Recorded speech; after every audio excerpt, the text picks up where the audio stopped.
let's get straight into it. Welcome back to another episode of the group chat. We're back once again. We're rolling, and we've got a lot to get into. This past weekend was massive. We had US Open tennis, final round of the NRL regular season. NFL kicked off, Rugby Championship. What else has been got? NPC, the Ranfurly Shield, huge win there for Tasman. Premier League, we missed out on, but it's back this weekend. Indeed. We're excited about it. We're leading into UFC. We've got our very own David Nika fighting on Saturday as well. The 49ers are playing the New York Jets right now as we're doing this show. Aaron Rodgers, Monday Night Football. What could go wrong? Plenty to talk about it. Plenty to talk about, should I say. But we're going to start with, what was your weekend highlight? Phil, how you doing? Oh, yeah, good. Weekend highlight. Man, got to be the Rugby Championship. Of course, I could have guessed. The 4-0 happened since, the first time since 1949 or something ridiculous. Yep. We hit that under 50.5 points as well. And it was an exciting game. It was, despite the low score. Yeah, 9-3 half time. I thought it was super fast pace and really, really exciting to watch. With the penalty right on the stroke of halftime as well. Indeed. Otherwise, you're going into halftime at 6-3, which, to be fair, like you said, it's fast paced. It wasn't. Yeah. It's not like it was a boring first half no. to see a 6-3 scoreline. No, not too many controversial calls this time. No, again, one or two I could complain about, but yeah. So that's your highlight, the South Africa win in Cape Town. Yeah, well, you got up to watch it.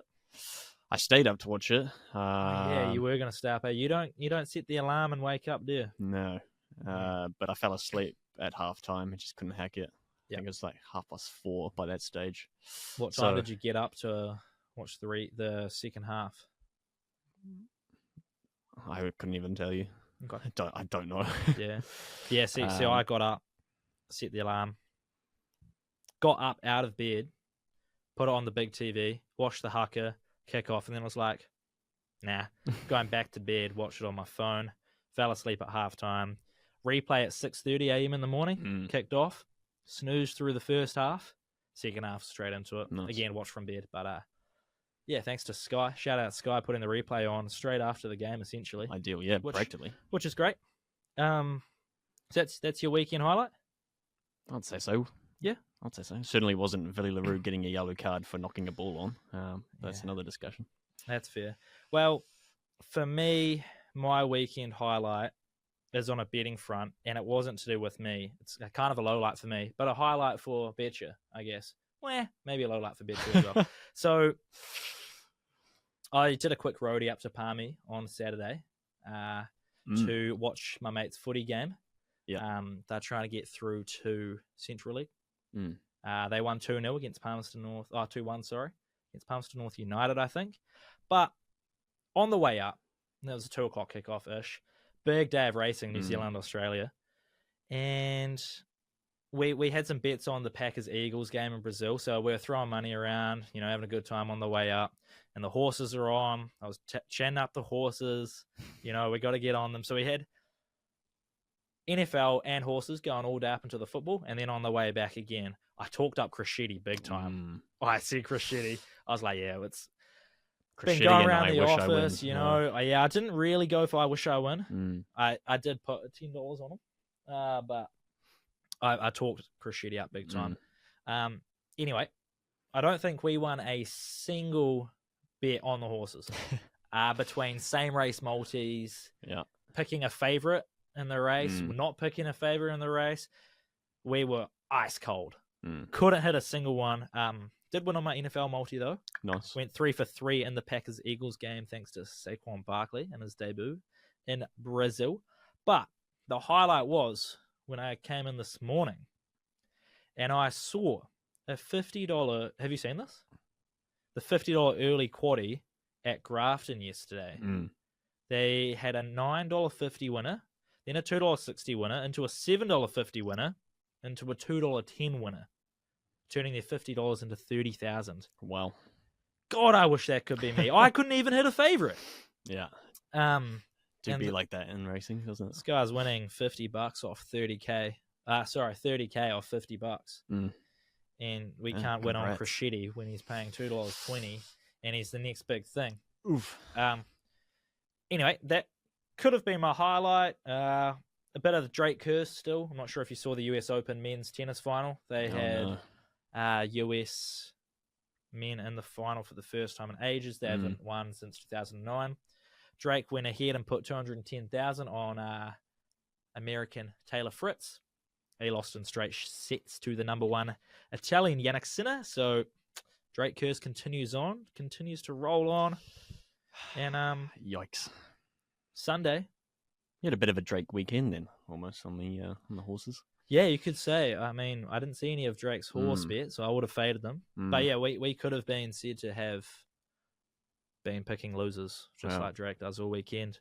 Sunday, more pickleball. Raved on about it last week. Very nice. Right into it this weekend. Great day for it, and a bit of golf with a full NFL slate yesterday. So basically living the dream. Apart from racing. I mean, it was fun. It was fun watching it. That's all that matters. It was not fun losing. Anyway, let's get straight into it. All Blacks, South Africa. Touched on it already. What are your overall thoughts on the game?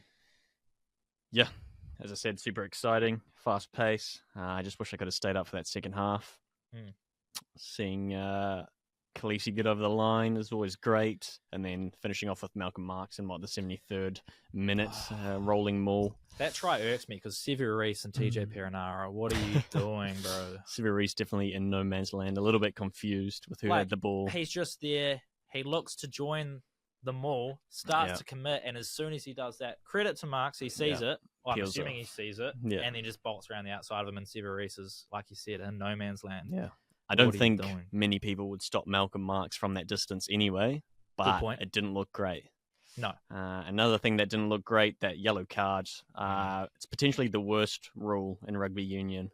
Yeah. It's effectively, if you don't catch the interception, you're going to get carded. And I think it's the stupidest thing ever. I guess it's high risk, high reward. Sure, if he caught that 7 points. Yeah. But I mean, as far as I'm concerned, it's as long as it's not... Does he have the pace to get there? Run 80 metres? 100%. Yeah, okay. 100%. There's no downward action there. He's not slapping the ball down. No, yeah. He's trying to catch it. The ball went upwards and behind him, and it's a knock on. Yeah, I do agree. It's that reaching out with the left hand to try reel it in and get it into two hands. Juggling the ball. I mean, yeah, he's not hitting it down. Yeah. There's no intentional grounding of slapping it down. Yeah. I mean, that's harsh. Yeah. And it happens to the All Blacks as well. It happens a lot at international level. I just think it's... I think just been the rule. Silly rule. Unless there's downward action, it's fine. Play on. Play the knock-on. That's all you have to do. Shouldn't be giving a card out for that. I think that's insane. If Jordy Barrett knocked that ball on last week, the weekend when prior, he got the intercept, yellow card. I think that's ridiculous. Yeah. Even if he's there, he's catching it in like he was catching a normal pass and just spills it. Yeah. Is that going to be a yellow? Yeah. Probably. You're basically saying... don't intercept the ball, which I think is silly because that's one of the peak moments in rugby union highlights is full field interceptions. So what would you say then? It goes down as a knock-on? Is it still a penalty? It's a knock-on. No penalty? Knock-on. No penalty. Okay. Yeah. Otherwise, you must now start penalising knock-ons as well. Or do you then penalise charge downs? You're slapping the ball down into the ground. What about that charge down? And was it Sevu Reece picked it up? And I thought, this was new to me, and I reckon some of the players as well, I thought charge down, everyone's onside. And they called I'm pretty sure it was Sevu Reece for being offside. Because he picked it up.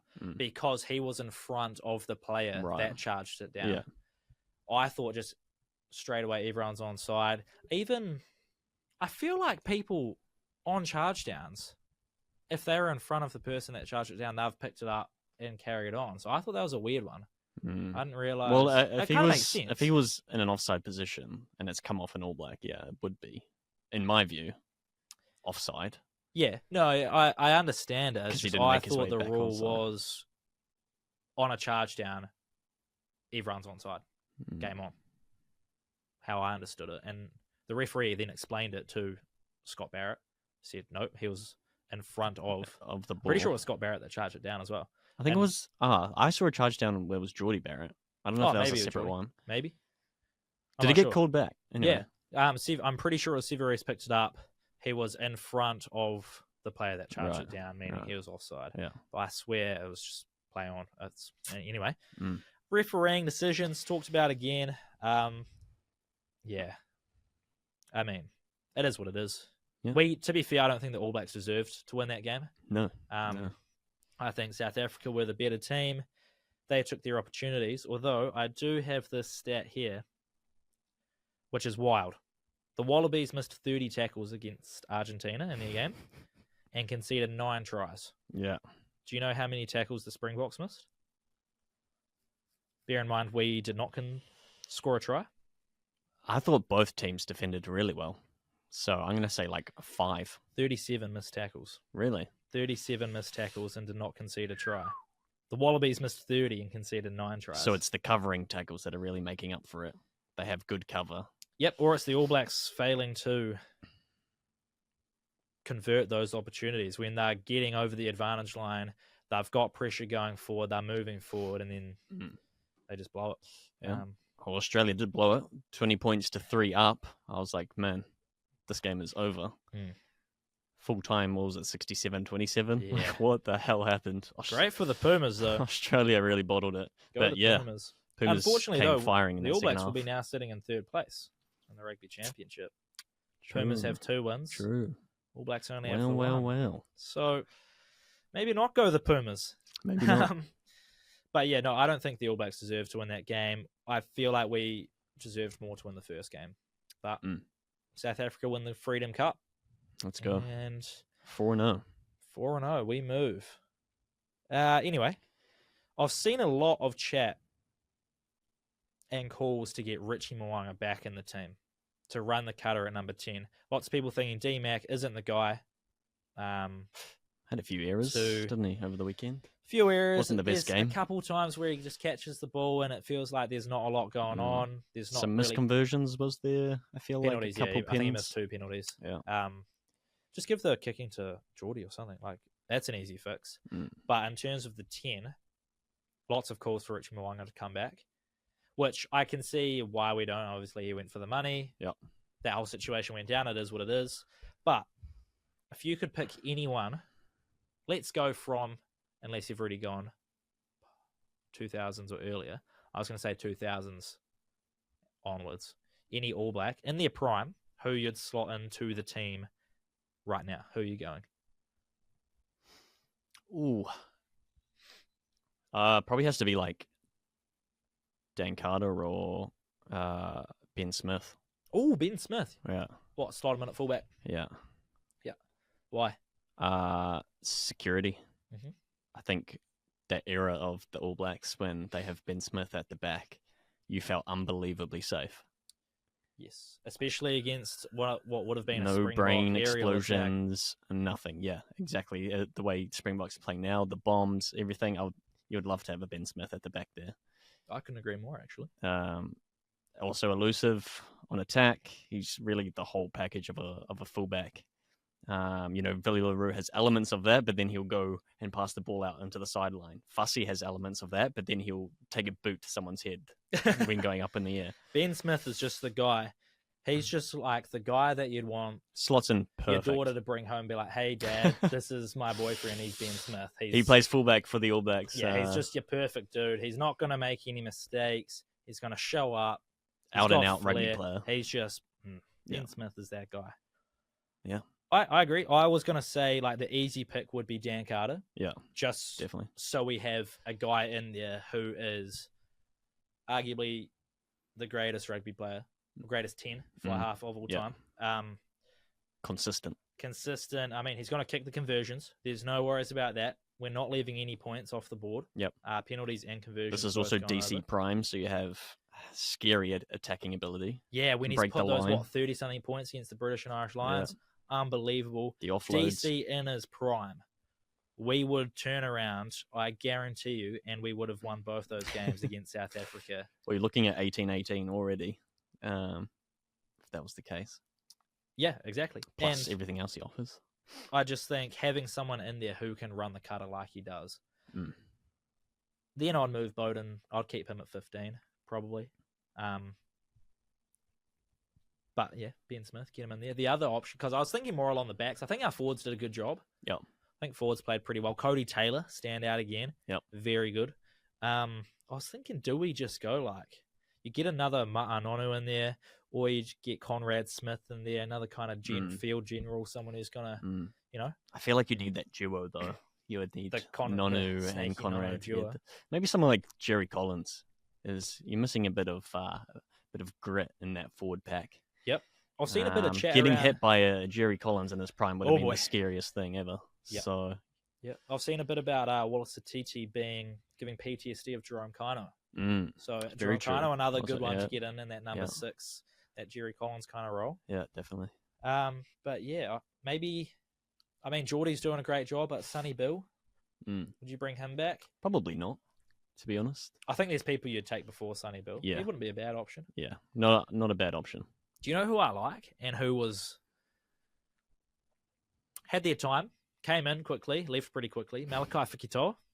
Oh boy, he was exciting when he first came in. He would be cool to see back in his prime, just running it up. Victor Vito even. Yes. There's a lot you could... Or just the wingers. Like, you just get those electric wingers. Oh, Nehi Milner-Skudder. His prime was unreal. Get him He's a bit of a Cheslin Colby, really, actually. Yeah. Oh, I had that thought. Cheslin Colby. He was the best attacking player on the field. 100%. He makes space out of nothing.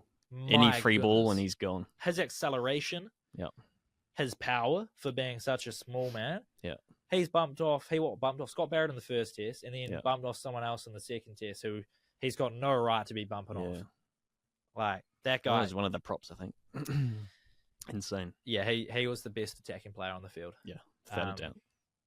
Yeah, so I'm going to take Dan Carter, slot him in there. There's plenty of names to throw around. You're taking Ben Smith? Yep, 100%. Yeah. I was kind of thinking around that 2015 era, when you've got Bowden at 15 or coming off the bench for Ben Smith. Yeah. DC's still there. They can run the pivot, would be pretty true. solid. What else was pretty solid? Tasman Marcos, fins up, baby. Getting the job done at McLean Park, bringing back the Ranfurly Shield. Damn. I say bringing back. They have not won it in the NPC era. Bringing it back home for the first time. I saw one of the posts. Oh, my God. Have you seen the post of the Ranfurly Shield? The Coca-Cola. The Coca-Cola on it? Yeah, definitely. But the wording in that is what caught me off because it said bringing it back. And I was like, you haven't bring it back home. But is it its home? They haven't had it before. I bring back groceries to my house. Yeah. It might not be the first time I've brought that grocery to my house. But it's your home. But it is confusing. Yeah, I guess, yeah. Because they won it, back in 73, but that was as Marlborough. Yeah. I don't think they beat Canterbury. Now Tasman, the Nelson, Tasman, Marlborough merger in 2006. First time winning it, and it's real feel good. For me personally.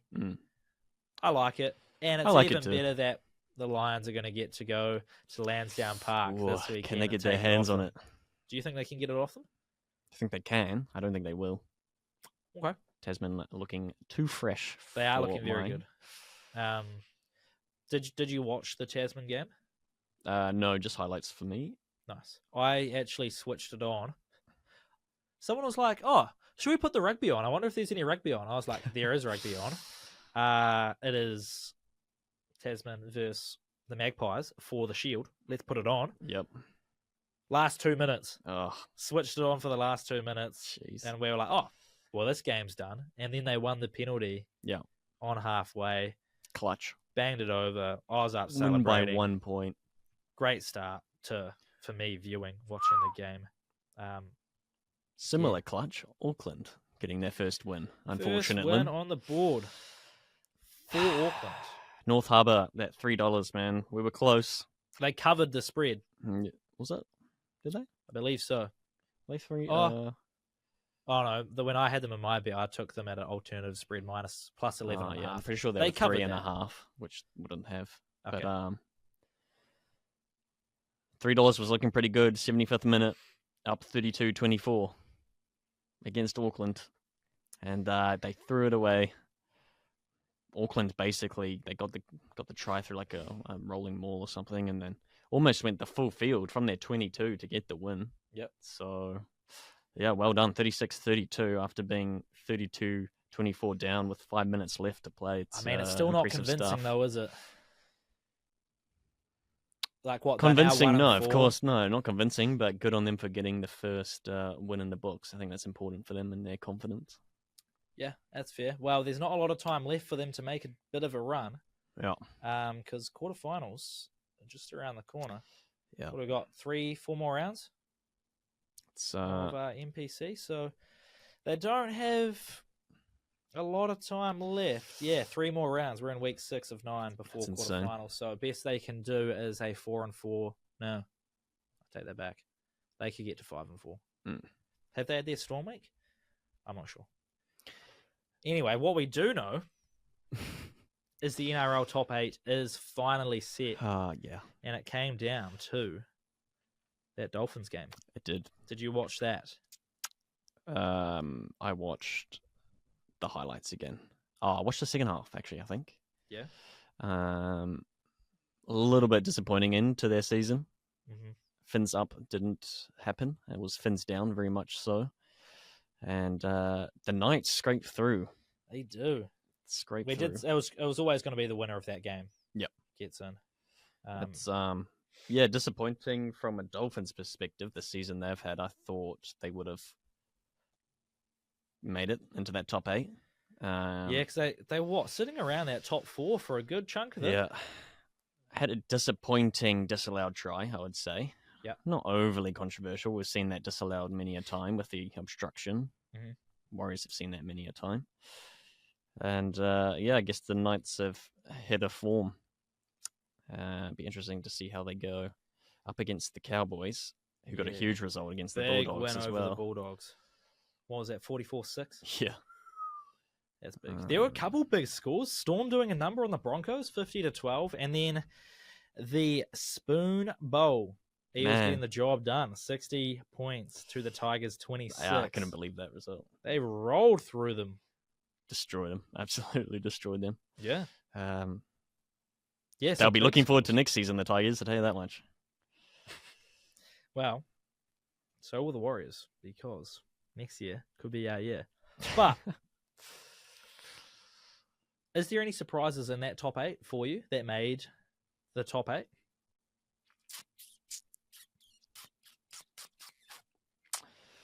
Because I'm looking at it and I'm thinking, yeah, they could all be they could definitely be the best 8 teams in the NRL. I think I don't think there are too many surprises. Maybe the Bulldogs. I was going to say Bulldogs. Yeah, I think they had the biggest jump out of the lot. They were 15th last year. Yeah, and now sitting 5th or 6th? 6th after that loss. Yeah, so I was going to ask your biggest jump and your biggest fall off. Biggest jump for you was the Bulldogs? The Bulldogs, yeah, coming from 15th to go into 6th. Massive performance. A lot of people wrote them off at the start of the season, and they've, despite last week's result, they've actually been pretty solid and really exciting to watch. I've enjoyed watching them this season. Yeah, you've been big on them all year, haven't you? Yeah, it's good to see, and I do think that's the biggest jump. The biggest jump. Yeah, well, statistically, it is the biggest jump. 15th last year to 6th this year. Yeah. That's who I had. But then, if that's who you've got, I'm going to go for the Sea Eagles. They were in 12th last year. They found their way into the top 8.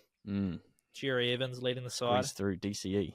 Just scraping in there. I mean, they had 33 points, so they were clear from that battle between the Knights, Raiders, Dolphins, Dragons. They were clear of that. But yeah, the Sea Eagles done well to get in there. Yep. But I'm looking at that top 8, and I can make a case for all of them being there. I don't think too many surprises throughout the season.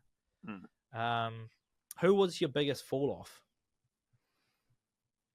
It has to be, as disappointing as the Warriors season was, it has to be the Broncos. Yes. The biggest drop, I think they were, in the grand final last year, leading the majority of the game, up 24-8 in the 60th minute. They could all but, touch that trophy. Basically had one hand on it. You're up 24-8 in the 60th minute. Win Just win. And they lose. Just win. Just win it, man. Simple as that. Just go and win it. But they obviously didn't expect Cleary to pull his magic out of the hat. And they lost 26-24. Yeah. Insane comeback. They now sit, since being in the grand final, almost winning, should have won. They now sit in 12th at the end of the regular season. Yeah. They've been pumped 50-12 in the last game of their season. They've been on the wrong end of some big scores, haven't they? They were pumped before that, 40 points to 6 by the Dolphins. Another reason why I thought Dolphins would have made top 8. Throw that in there. Nice. So only more disappointing would have been the Warriors being now 13th. From 4th. Except they weren't in the grand final. They were 4th. Yeah. 100% the biggest fall-off is the Broncos. The Broncos is shocking to be pumped like that towards the end of your season. It's abysmal. When I asked about the top 8, any surprises in there, I guarantee you if we'd said before the season starts, Broncos aren't going to be anywhere near the top 8, they're going to finish in 12th. That would be a surprise, a team not being in there. Yeah. You would have expected them to make that. Because they finished second last year in the minor premiership, just behind the Panthers. Third. I think they finished third. I think Storm may have finished second. I'll check that. I can't remember. No, I think Storm were third. You're right. Storm third, Broncos second, Warriors fourth. Tied on the same points as the Panthers. So it was just oh my goodness, the only thing that separated them was 6 points last year. The Panthers had, I'm guessing that's how they do it, 645 points for. Yep. Broncos had 639 points. Otherwise, everything the same. 18 wins, 6 losses, 42 points. Wild. So that is wild. But finishing huge drop off. Yeah, huge. And you're right. The only other big drop off was unfortunately the Warriors. They're gonna have a bounce back season, or is this going to be the Warriors? They have a bounce back. From if the Tigers are going to have a bounce back season. Yep. The amount of names they're pulling in somehow to the Tigers, this is unbelievable. The Spoon Bowl chant. Yep. Luai, etc. That could be the biggest jump. It's next year. We could be talking about stuff. The Tigers going from 17th to where do you reckon? 8th? Slide top half. Top half? Okay, yeah. Top half. Yeah. Yes. Yeah, I do think though that if you were to say a moment that was the most disappointing was that loss to the Titans for the Warriors. 66 points to 6. That almost, that defeated was that fans. Magic Round even? Ugh. No, because we beat the Panthers in Magic Round. Oh, yeah, that's right. With our B team. With our, B team. And then we went on to pump the Cowboys. We beat the Dolphins at home. Beat the Dolphins. Beat the Cowboys. I mean, pump the Panthers we had with some the B good team. games, and then we had some disappointing games. A close loss to the Storm earlier in the season. But that Titans game, I think, was the turning point, and it all went downhill there. Yeah. In fairness, that's also when Titans turned the corner too. They had some close results leading up to that match, then pulled that out, and then they ended up doing okay for the rest of the season. But for us, that was a huge blow, huge disappointment. Well, at least we're not the Broncos. At least we're not the Broncos. And at least I don't support Man United, who are kicking off against Southampton this weekend. Yeah, who would support that team? What are you expecting out of United going into match week 4 of the Premier League? Against Southampton, I'm expecting a win. Away from home? Yep. Going to St. Mary's Park? Yep. Expecting a win? Wanting a win or expecting a win? Two different things. I'm expecting a win. Ooh. The club's too big not to expect a win against Southampton, who've had a pretty mid-start to the season. They have. Just as we have. I believe they've only scored 1 goal, Southampton. I know, ruined my SGM. Yeah. We have to win. We have to beat these guys. If we lose against Southampton, I'm liable to not watch any more Man United games. We've had our 3 weeks of grace. The international break has happened. It's as I think Guardiola said, the real season starts now, so it has to be a win. Say that? Yeah, he did. Why? He was like, oh, the first 3 weeks were preseason. The real season starts after. Easy to say that when you're 3 games in and you're 9 points on pumping the board. Teams. Yeah. Okay. Yeah, so he deems it as preseason. I also am happy to deem it as preseason. Please let us get a win. It's a Manchester thing. Must be. Except we're on the other end of the spectrum where we're doing horrible when Man City are gliding. So Man City look like they could already have one hand on the trophy. It is absurd how good they are. What do you expect against Tottenham? Yeah, I don't know. I think it's going to be tough to go into Tottenham, will have no Declan Rice because of the suspension on the red card. Overrated anyway. I believe Calafiore may have picked up an injury. That's not good. In that Italian win over France. I think they were paying like $6 to win that game, just quietly, Italy. But I think because he was going to come in and play for Declan Rice, I would have assumed. Yes. Be interesting to see if he does. Yeah. We might see Sterling then. I'm not sure. I would assume we'd see Sterling come off the bench at least. Yep. I'm not sure if he'd get the start. I think if we're really serious about winning the league this year, we go into Tottenham and we walk away with 3 points. Yep. I think not getting 3 points against Brighton 2 weeks ago now. Yep. And then if we can't do it against Tottenham this week, I feel like the fans are gonna start to almost hit the alarm and just already feel like we're not going to win the season. Be like, yeah, we don't have it. So you have to win against Tottenham. I think we got to win against Tottenham without Declan Rice or potentially Calafiore as well. Our defense, I don't think we'll concede too many. We might concede one. Yep. If one, because our defense has been good. Rayo has been exceptional. Saliba and Gabriel at the back. They're just walls. I think it will come down to creating those chances with the creativity up top between Odegaard and Saka. Hopefully Havertz can work his way back onto the score sheet and finish some chances. There might not be too many chances this week, and we need Kai Havertz to make sure he bags the chances because he is known for not. Yeah. Well, I mean, if Newcastle can do it, surely you can do it. And Tottenham don't look bad this year either. No, they had 20 shots against Newcastle. Probably a little bit unlucky to not have another one of those going to the back of the net. Yeah. I would almost feel like you would be happy with a draw in normal circumstances, but the fact that you had that draw to Brighton at home probably means I think we need to make up for it. We beat Brighton last match week. Go in. Yeah, okay, we can live with a draw. Yeah. I don't think we can live with a draw now. So Man City up against Brentford. That's my take on it. Yeah, so out of the top 6 this week, the big 6. Yeah. Where do you see any upsets coming, or what do you think is the most likely chance for an upset? I don't really, to be honest. You don't think any? So you what? I don't Man City, I see them breezing past Brentford. They are just a different level. Haaland is too good. He's going to score another 20 goals. I don't think it'll be a breeze against Brentford, but they should definitely win against Brentford. Because they're at home as well. I believe they've not lost for a long time in 90 minutes at home. Man City, yeah. Liverpool, I don't see them losing to Nottingham Forest. I don't see us losing to Southampton. Would you call that an upset, though? If Man United win, yeah. See, I was thinking about that. I was like, do I throw Southampton in there to upset United? Would it be much of an upset? That's what I was debating with myself. I mean, the only upset here that even the Everton-Aston Villa, I don't see Everton winning anytime soon. No. Who's the upset? Crystal Palace beating Leicester, and Crystal Palace looking good. They just need to put away their goals. And is beating shots. Leicester an upset? Again, it's like beating United. I don't know.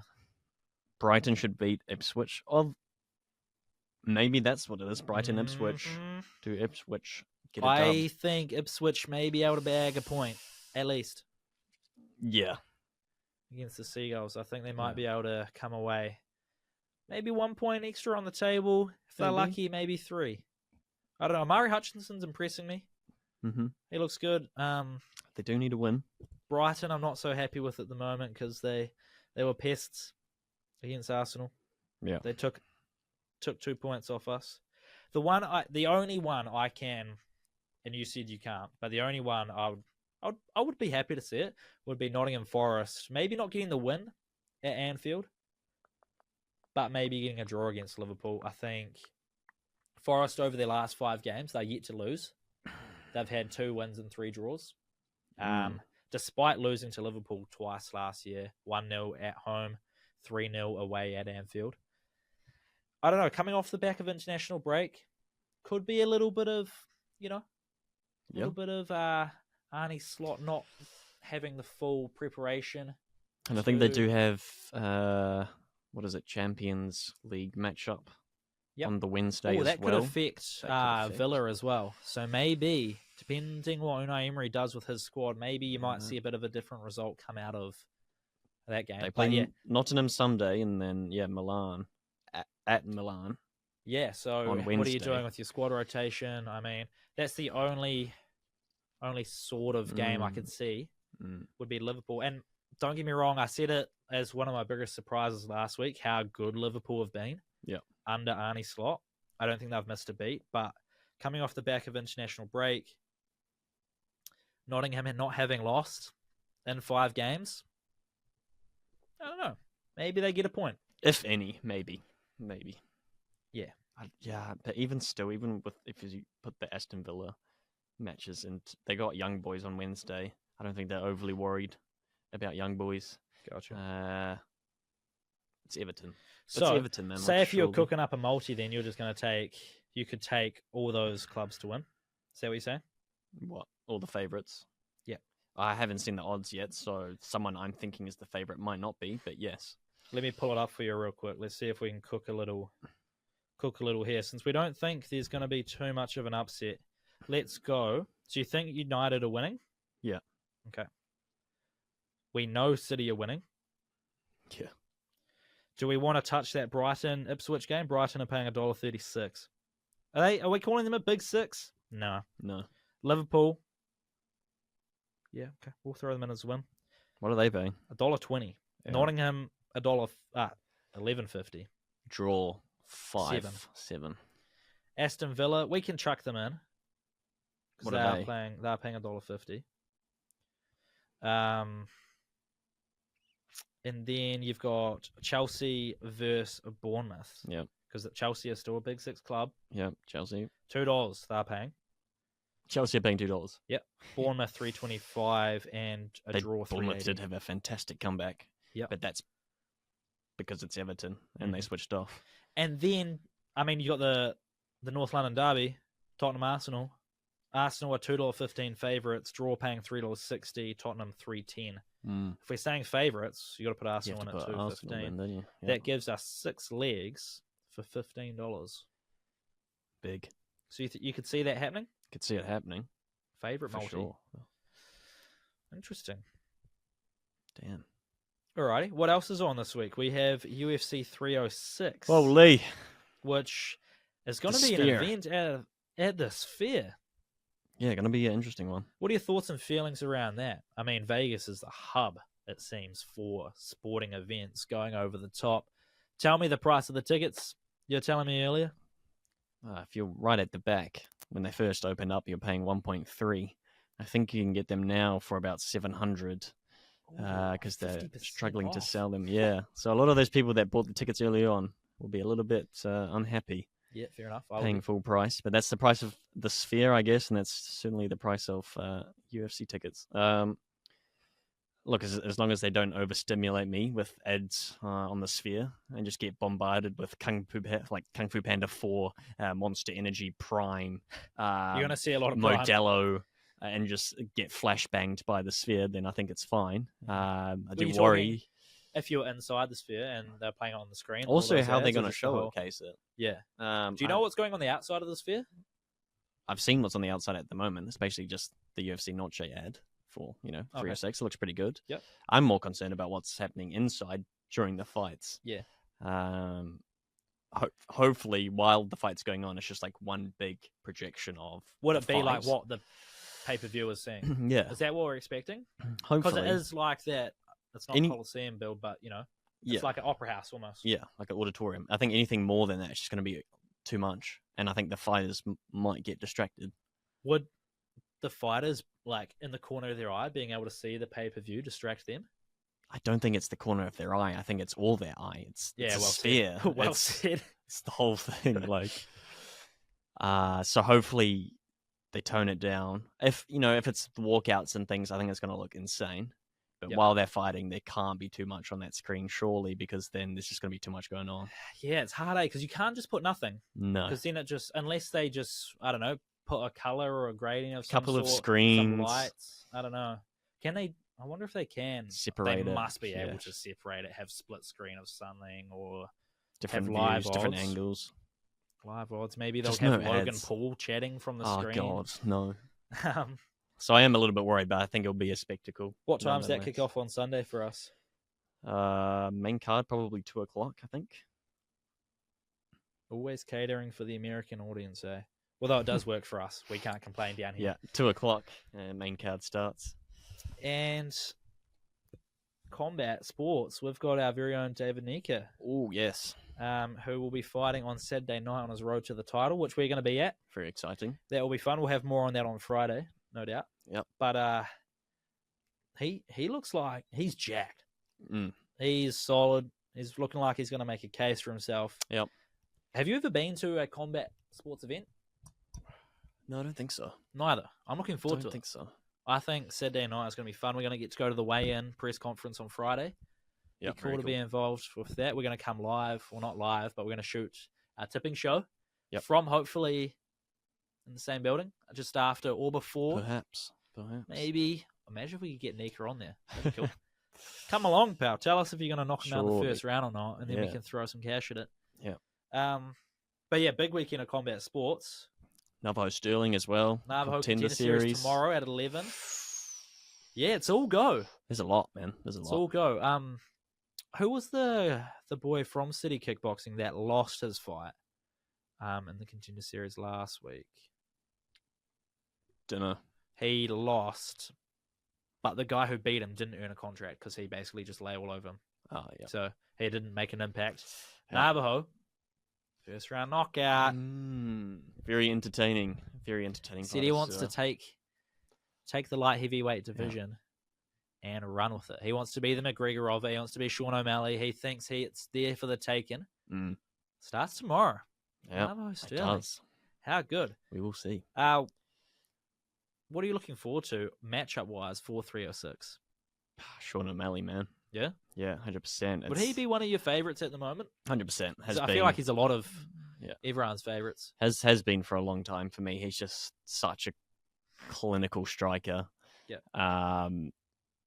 And he's really entertaining to watch. A little bit unorthodox, does the goofy things in the octagon, but when it comes to throwing punches, he lands. He's quick as well. Very accurate, very quick, has a decent gas tank, and this is a classic striker v grappler matchup.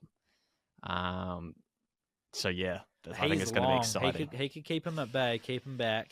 He's going to have to. How's he going to go about defending the takedown? Well, Mirab's going to be relentless. One of the best wrestlers in the division. We saw what he did to Henry Cejudo, who was an Olympic wrestler. So Sean will have to keep his distance, and he will have to.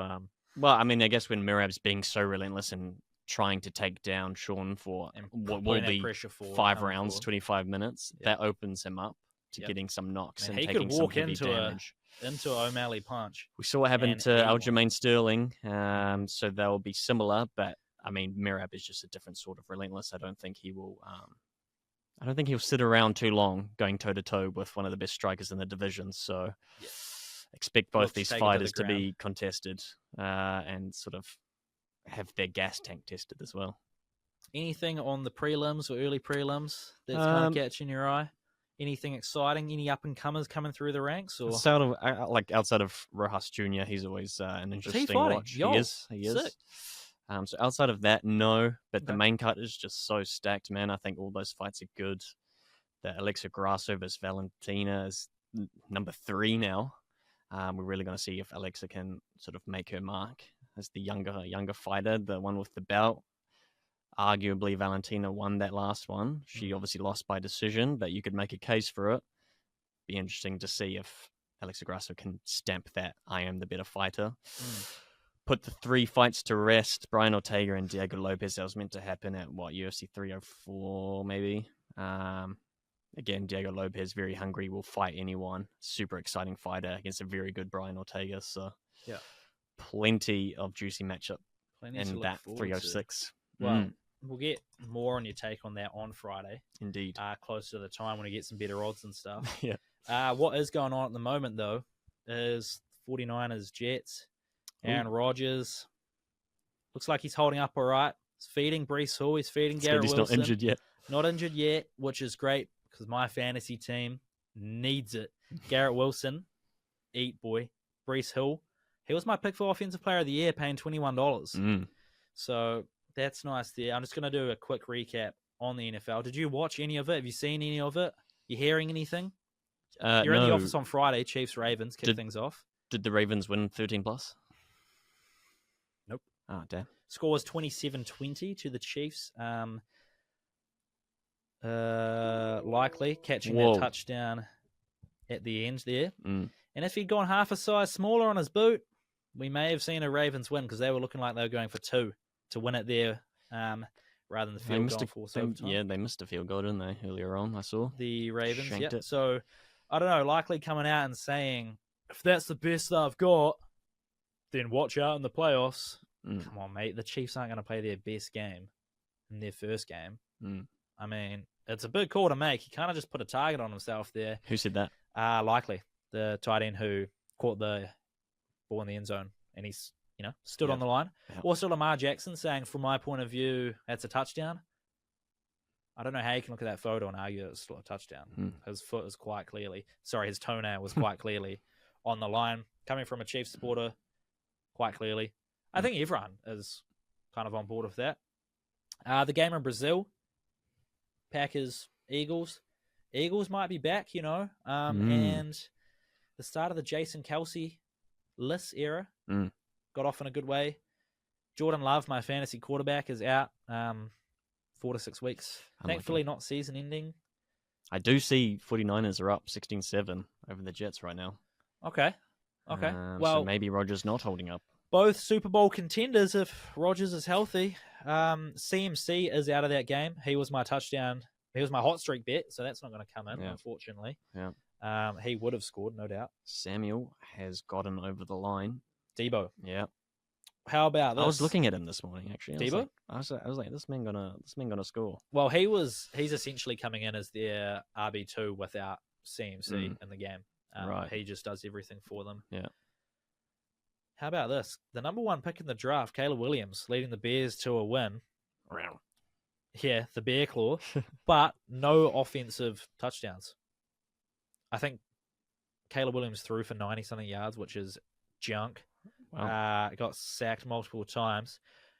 The defense getting the job done. They were down 17-3 at the half or something. No offensive touchdowns. And the Steelers, the only team in their division, which includes the Ravens and the Bengals, are the only team to get a win despite not scoring a touchdown at all. They had 6 field goals to get the win. Tom Brady made his broadcasting debut in the Cowboys-Browns game after I don't know what that deal was, but he is getting paid millions. I bet. On millions by Fox Sport for 10 years he signed. Damn. I reckon you give him about a C+, B- kind of report card on his first game. Not too He'll bad. Get better. He'll get better. The Browns, on the other hand, they stink. Oh, they are so bad. And you mentioned Deshaun Watson might be in some trouble. Yes, naughty boy. Panthers got smoked by the Saints. Yes. Is the Patriots-Bengals result an upset? Yep, big time. So no Slim Shady to help the Bengals out? Yeah, Joe Burrow. The Patriots look good. I mean, their O-line got the job done despite being a little bit on the weaker side. Ramondre Stevenson powered through on the ground. Big upset there. So the Patriots may be looking good. They may have a new guy there. They've given Jacoby Brissett a go. But the big thing was, I don't know if you've seen, Tyreek Hill. Seen anything about him? No. The cheetah down in Miami. Arrested or detained on the way to the game. Body cam footage has just been released today. But he got detained driving to the game. Then goes out, gets 7 catches, 130 yards, and a touchdown. And his touchdown celebration, do you want to have a guess at what it was? Handcuffs, baby. Jalen Waddle. Why was he arrested on the way to his game? What was he doing? He came out and said he has no idea. Oh, cool. It may have been reckless driving, speeding. Surely the police officer says, I'm detaining you. And you go, why? And you go, for this reason. You go, okay. Yeah, I don't think he was probably willing too much to say what really happened in his press conference after the legal game. matters. But body cam footage has come out. They also detained another dude from the team after he was like, yo, That's Tyreek Hill. He's my teammate. Don't you know who he is? We're going to play not the Bengals, the Jacksonville Jaguars. Hey, we play football. Hour, so he came out after getting entertained, much like Scotty Scheffler in the Masters. Arrested, going into the last round, come out, play elite. But yeah, I just saw that celebration. Hilarious. The handcuff Sally. Yeah. Jalen Waddle putting him in handcuffs, walking him away. And he tweeted out just saying it's hard to stop me when I am him. So who knows? Tyreek Hill, what a dog. What a dog. I do like Tyreek Hill, though, because former Chief, And we have a new toy to play with ourselves. Xavier Worthy, putting up big numbers. Wow. Week 1 of the NFL is nearly in the books, and it was a crazy one. I'll look forward to next week. Was there anything we've missed? Anything you want to touch on before we come back on Friday? Not at all. Looking forward to Friday and even more so the weekend. Beautiful. Alrighty. Well, that's enough for today, I think. I think we covered a lot. There was a lot to talk about. There's a lot in there. There's a lot of business. A lot of business, doing deals here and there. We'll look to make some money on Friday. Make sure you check in for that. And we will see you then. We're going to shooting up in Auckland. Wow. See you then.